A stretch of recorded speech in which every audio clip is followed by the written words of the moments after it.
오늘 함께 보실 말씀은 베드로후서 1장 12절에서 21절까지 말씀 보겠습니다. 베드로후서 1장 12절에서 21절까지 말씀입니다.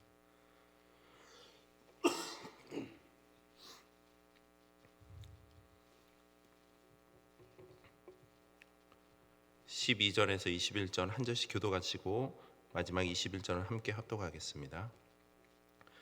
그러므로 너희가 이것을 알고 이미 있는 진리에 서 있으나 내가 항상 너희에게 생각나게 하려 하노라.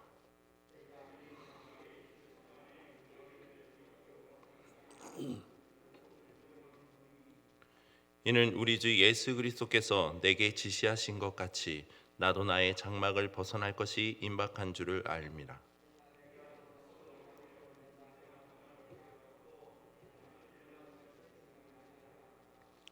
우리 주 예수 그리스도의 능력과 강림하심을 너희에게 알게 한 것이 교묘히 만든 이야기를 따른 것이 아니요 우리는 그의 크신 위엄을 친히 본 자라.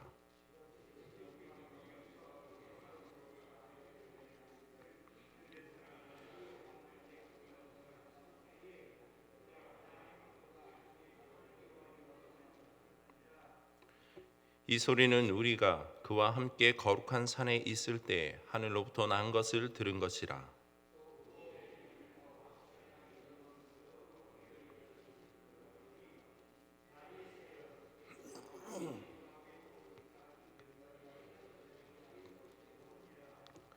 먼저 알 것은 성경의 모든 예언은 사사로이 풀 것이 아니니 예언은 언제든지 사람의 뜻으로 낸 것이 아니요 오직 성령의 감동하심을 받은 사람들이 하나님께 받아 말한 것임이라.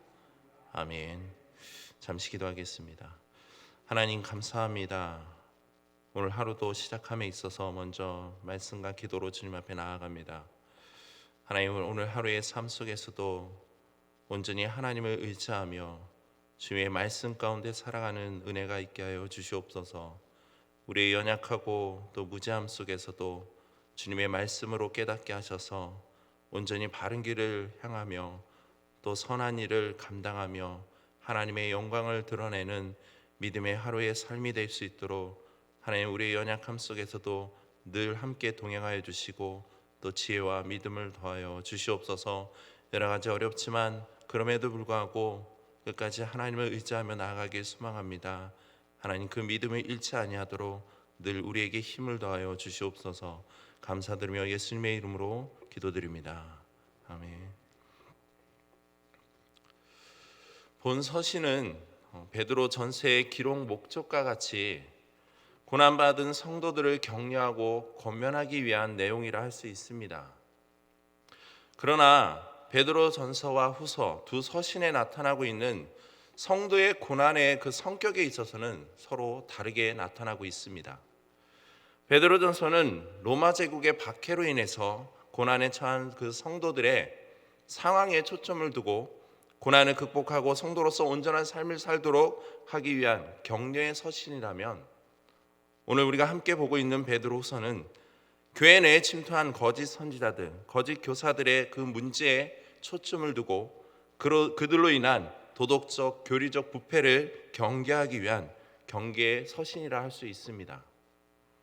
다시 말해 베드로전서는 외적 고난에 대한 위로와 격려의 내용을 다룬다면, 베드로서는 교회 내부에 발생한 문제, 즉 거짓 교사들에 대한 경고를 중심 주제로 다루고 있다는 겁니다. 당시 초대교회에는 많은 거짓 선지자들과 교사들이 나타나 성도들을 잘못된 길로 인도하며 또 교회를 혼란스럽게 만들고 분열케 만드는 상황이었습니다. 이때 베드로가 깨달은 것은 바로 성도들의 그 신앙이 성숙할 때에만이 거짓 진리를 말하는 이들의 유혹으로부터 자신의 그 신앙을 보호할 수 있으며 또한 능히 극복할 수 있다는 것을 깨닫게 되었습니다. 즉 성도들은 그리스도를 아는 단계에만 머무는 것이 아니라 한 걸음 더 나아가 하나님의 그 살아있는 말씀을 마음에 새기고 실생활에 적용함으로 그리스도의 장성한 분량까지 성장할 수 있으며, 그렇게 될 때 거짓 진리를 말하는 이들의 그 유혹을 뿌리칠 수 있다는 것입니다. 그런 가운데 오늘 본문에서 베드로는 본서의 기록 목적을 밝히고 있습니다. 그리고 이 기록 목적에 있어서는 두 가지로 이야기됩니다. 가장 먼저 12절 말씀입니다. 그러므로 너희가 이것을 알고 이미 있는 진리에 서 있으나 내가 항상 너희에게 생각나게 하려 하노라. 여기에 보시면 이미 있는 진리에 서 있으나라는 그 말에 있어서 이미 있는 이라는 것은 현재 존재하고 있는 이라는 의미를 나타냅니다. 그리고 이 의미 속에는 단순히 있다라는 것만을 말하고 있지는 않습니다.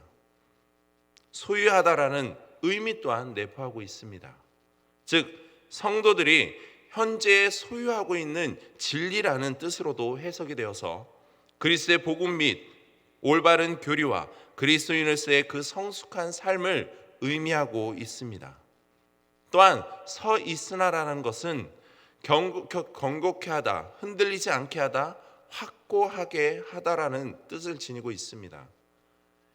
이라는 의미들을 볼 때 베드로가 본 서신의 기록 목적을 밝히는 이유 중 하나는 과거에 이미 그들이 복음의 진리에 확고하게 견고하게 서 있으며 지금도 그러한 상태가 지속되고 있음을 밝히고 있다는 겁니다. 쉽게 말해 본 서신을 받은 수신자들로 하여금 이미 잘 알고 있지만 계속 생각나게 하여 더욱 잘하라고 격려와 권면을 하고 있다는 겁니다. 이처럼 우리가 신앙의 어떤 어려움을 맞이하며 그것을 믿음으로 실천해 나아가기에 앞서 필요한 것은요, 바로 예수 그리스도께 받은 진리, 복음을 항상 깨닫고 있어야 한다는 겁니다. 인간이란 우리는 깨지기 쉽고 또한 더럽혀지기 쉬운 존재입니다. 그렇다면 그런 우리가 늘 정결케 되기 위해서는요, 바로 예수 그리스도로부터 받은 진리의 그 말씀을 항상 생각하고 또한 묵상함으로 말씀에 의해 새로워져야 하는 겁니다. 왜냐하면 예수 그리스도로부터 그분의 말씀을 증거하라는 명령을 우리가 받았기 때문입니다. 요한복음 20장 21절에도 보면 예수께서 또 이르시되 너희에게 평강이 있을지어다. 아버지께서 나를 보내신 것 같이 나도 너희를 보내노라. 우리가 주님께서 보낸 자로서 성도로서 그리스도의 그 진리를 온전히 전하며 사명을 감당하기 위해서는요, 전하는 우리가 그 전하는 것이 무엇인지를 제대로 분명하게 알아야 한다는 겁니다. 즉 우리는 늘 복음에 비친 자로서 그분의 진리의 말씀을 늘 깨달아 생각해야 한다는 겁니다. 이것이 곧 나 자신을 더욱 더 복음 안에서 견고케 하는 원동력이며 미혹하는 자들로부터 넘어지지 않게 되는 것입니다. 또한 베드로는 본 서신의 기록 목적에 있어 한 가지 더 밝히고 있습니다. 15절 말씀입니다. 내가 힘써 너희로 하여금 내가 떠난 후에라도 어느 때나 이런 것을 생각나게 하려 하노라. 이는 자신의 교훈을 기록하며 남겨둠으로써 자신이 죽은 후에도 당시의 그 성도들뿐만 아니라 후대의 모든 성도들이 필요할 때마다 항상 그 교훈을 읽고 또 생각할 수 있도록 하기 위함입니다. 즉 항상 진리의 그 말씀을 읽고 생각하는 자가 되어야 한다는 겁니다. 이것은 인간이 갖는 권위보다 말씀이 갖는 권위가 더 우월함을 잘 나타내주는 말입니다. 앞서 말씀드린 대로 당시 초대교회들은 로마 제국의 박해와 핍박은 물론이고 교회 내 침투한 거짓 선지자 교사들로 하여금 복음의 진리가 심각하게 훼손되고 있었습니다. 이런 상황에서 그들이 할 수 있는 것은 바른 사도적 가르침을 받아 바른 그 신앙 안에서 견고하게 서 있어야 한다는 겁니다. 그래서 베드로는 자신의 그 죽음이 임박했음을 깨닫고 그리스도인으로 하여금 바른 진리를 일깨워 주므로 그들 안에 깊게 뿌리박고 있는 그 복음의 진리를 더욱 굳게 붙잡을 것을 권면하고 있는 것입니다. 또한 성도들이 어느 때나 진리의 말씀을 기억할 수 있게 되기를 원하고 있는 겁니다. 그렇다면 당시 거짓 교사들의 그 가르침은 무엇입니까? 그것은 바로 그리스도의 재림을 부인하는 것입니다.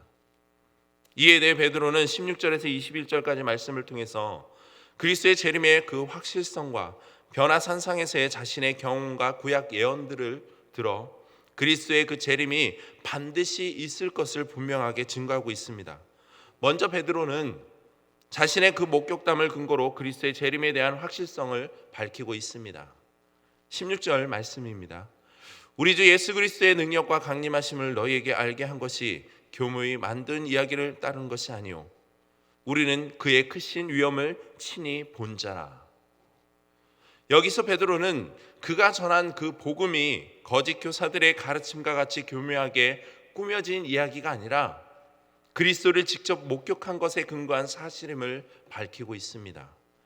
이처럼 직접 예수님의 그 부활하심과 승천하심을 목격한 베드로는 그들에게 말하기를 자신 스스로가 예수님이 이 세상의 종말의 때에 심판의 주로 다시 오실 것을 굳게 믿고 있으며 그로 인해 예수 그리스도의 그 재림에 대한 증인의 역할을 감당하고 있음을 나타내고 있는 것입니다. 또한 베드로는 본절을 통해 많은 사도들과 전도자들이 그들에게 알게 한 것이 바로 예수 그리스도의 그 능력과 또 강림하심임을 증거하고 있습니다. 여기서 능력은 예수 그리스도의 그 성육신과 공생애와 그의 죽음과 부활을 한마디로 요약한 말입니다. 이 모든 것들이 바로 예수 그리스도의 신적인 능력을 증명하고 있는 것입니다. 결국 베드로는 이러한 능력에 그리스도께서 다시 강림하시어 만물을 심판하시고 하나님 나라를 건설하실 것임을 나타내고 있는 것입니다.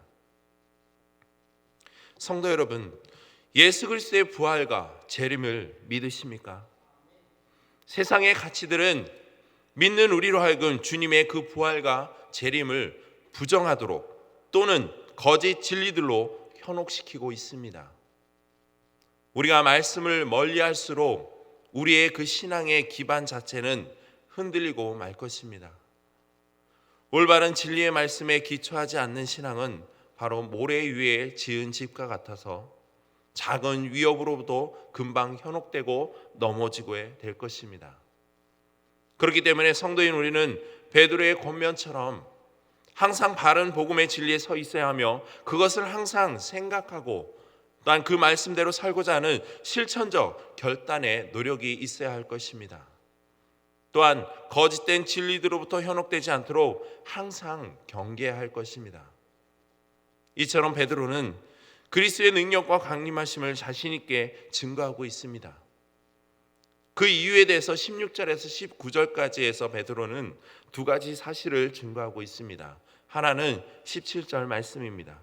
지극히 큰 영광 중에서 이러한 소리가 그에게 나기를 이는 내 사랑하는 아들이요 내 기뻐하는 자라 하실 때 그가 하나님 아버지께 존귀와 영광을 받으셨느니라. 여기서 베드로는 앞선 내용과 마찬가지로 자신이 예수님과 함께 변화산상에 올라갔을 때 목격한 그 일에 대해 이야기하고 있습니다. 즉 베드로가 변화산상에서 직접 목격한 그 예수 그리스도는 분명 존귀와 영광을 받으실 제2의 하나님이시며 그분 자신이 직접 재림을 약속하셨음을 밝히고 있다는 겁니다. 또한 베드로는 19절 말씀을 통해서 또 우리에게는 더 확실한 예언이 있어 어두운 데를 비추는 등불과 같으니 날이 새어 샛볕이 너희 마음에 떠오르기까지 너희가 이것을 주의하는 것이 옳으니라 말씀하므로 구약 전체에 나타나는 메시아에 관한 예언들이 예수 그리스도에 의해 분명히 성취된 것이기에 그리스도의 재림은 분명한 사실임을 증거하고 있다는 겁니다. 특별히 베드로는 본절을 통해 성경에 기록된 예언의 말씀이 갖는 그 중요성을 이야기하면서 예언이 갖는 기능이 무엇인지를 나타내고 있습니다. 그것은 바로 어두운 데를 비추는 등불과 같다라는 것입니다. 즉 예언의 말씀은 어둡고 혼탁한 세상의 진리를 말해주는 그 등불과 같다라는 것입니다. 이와 같은 베드로의 표현은요, 성도들은 그리스도가 재림하여 모든 희미한 것들이 분명히 드러나기까지 그와 관련된 성경의 예언의 그 말씀을 소중히 간직해야 함을 나타내주는 표현입니다. 그리고 한 걸음 더 나아가 이 예언의 말씀이 하나님께서 성령의 감동하심으로 우리에게 주신 계시임을 믿는 것입니다. 그렇기 때문에 우리는 이 믿음 위에 바로 서서 그것을 전적으로 의지해야만 합니다. 그럴 때 어둠을 비추는 등불은 더욱 빛을 발하게 될 줄 믿습니다. 또한 베드로는 이를 뒷받침해 주는 근거로 20절과 21절에 먼저 알 것은 성경의 모든 예언은 사사로이 풀 것이 아니니 예언은 언제든지 사람의 뜻으로 낸 것이 아니오 오직 성령의 감동하심을 받은 사람들이 하나님께 받아 말한 것입니다. 다시 말해 예언은 하나님께서 성령의 그 감동하심을 통해서 그의 제자들에게 기록하게 하신 것이며 아무에게나 주어지는 것이 아니라 모든 예언을 사설이 풀 수 없음을 이야기하고 있는 것입니다. 그렇기 때문에 거짓 교사들이 주장하는 것들은 모두가 다 사사로이 풀이된 주장이며 그들의 생각이나 의지에 따라 마음대로 증거하고 있는 것임을 일깨워주고 있는 말씀입니다. 왜냐하면 성경의 말씀, 복음의 진리는요, 학문적으로 능통하고 뛰어난 이들의 뜻으로 낸 것이 아니며 오직 성령의 감동하심으로 입은 사람들이 하나님께 받아 말한 것이기 때문임을 베드로는 증거하고 있습니다. 한마디로 하나님은 그가 택한 인간들을 성경의 기록자들로 삼으시고 인간의 그 뜻을 철저히 배제한 채 오직 하나님의 뜻만이 나타나도록 그들을 성령을 통해 증거하고 있다라는 것입니다. 디모데후서 3장 16절과 17절 말씀에도 말씀하고 있듯이 모든 성경은 하나님의 감동으로 된 것으로 교훈과 책망과 바르게 함과 의로 교육하기에 유익하니 이는 하나님의 사람으로 온전하게 하며 모든 선한 일을 행할 능력을 갖추게 하려 함이라. 성도 여러분, 성경은 사람에 의해 교묘히 만든 이야기가 아닙니다. 정확무오한 분명한 진리의 말씀임을 믿으시기 소망합니다. 온 인류의 죄악됨을 긍휼히 여기사 아무런 흠이 없으신 예수 그리스도께서 이 땅에 육신의 몸을 입고 오셨으며 우리의 죄를 위해 대속제물로 자신을 희생하신 그 십자가의 사랑, 그리고 하나님의 말씀대로 다시 부활하시고 승천하시어 다시 재림지로 이 땅에 오심으로 믿는 자들에게 산 소망을 주시겠다고 약속하신 그 말씀, 이것이 곧 진리이며 분명한 사실임을 항상 생각하고 기억하길 바랍니다. 그래서 이 땅 가운데 다가오는 거짓된 진리와 수많은 유혹으로부터 미혹되지 않도록 늘 굳건한 믿음 위에 서서 항상 깨어 있으므로 경계하는 삶이 되기를 소망합니다. 그럴 때 주님은 우리 곁에 어둠 속에서 비치는 등불과 같이 더욱 빛나는 밝은 빛으로 다가오셔서 우리의 그 믿음을 더욱 견고케 해줄 줄 믿습니다. 이러한 믿음과 소망을 가지고 오늘 하루도 그 주님의 말씀을 늘 생각하고 또 묵상하며 깨어있기를 주님의 이름으로 축복드립니다. 이 시간 기도하실 때 말씀을 기억하면서 이 세상의 가치 앞에 하나님의 말씀이 더욱 빛나는 생명의 말씀으로 내 마음 가운데 새겨져 늘 생각날 수 있도록 항상 말씀을 생각하고 기억함으로 거짓된 진리 앞에 현혹되지 않는 믿음과 담대함이 삶 가운데 가득하기를 함께 기도하기 바랍니다. 또한 이 나라와 국민들의 그 삶이 모든 것이 말씀으로 변화되는 놀라운 구원의 역사가 나타날 수 있도록 하나님의 살아계심을 깨닫고 두려워하는 그 마음이 이 땅 가운데 심어질 수 있도록 함께 기도하기 바랍니다. 또한 세계 열방 가운데 흩어져 있는 모든 선교사님들의 그 사역을 통해 참된 복음의 진리가 선포될 수 있도록 선교사님들의 입술을 주님께 수장하여 주시고 사역에 필요한 모든 재정과 모든 것들이 필요에 따라 채워지는 은혜가 있도록 함께 기도하시기 바랍니다. 마지막으로 앞에 보이는 기도의 제목들과 또한 여러분들이 가지고 계신 기도의 제목을 놓고 이 시간 함께 기도하겠습니다.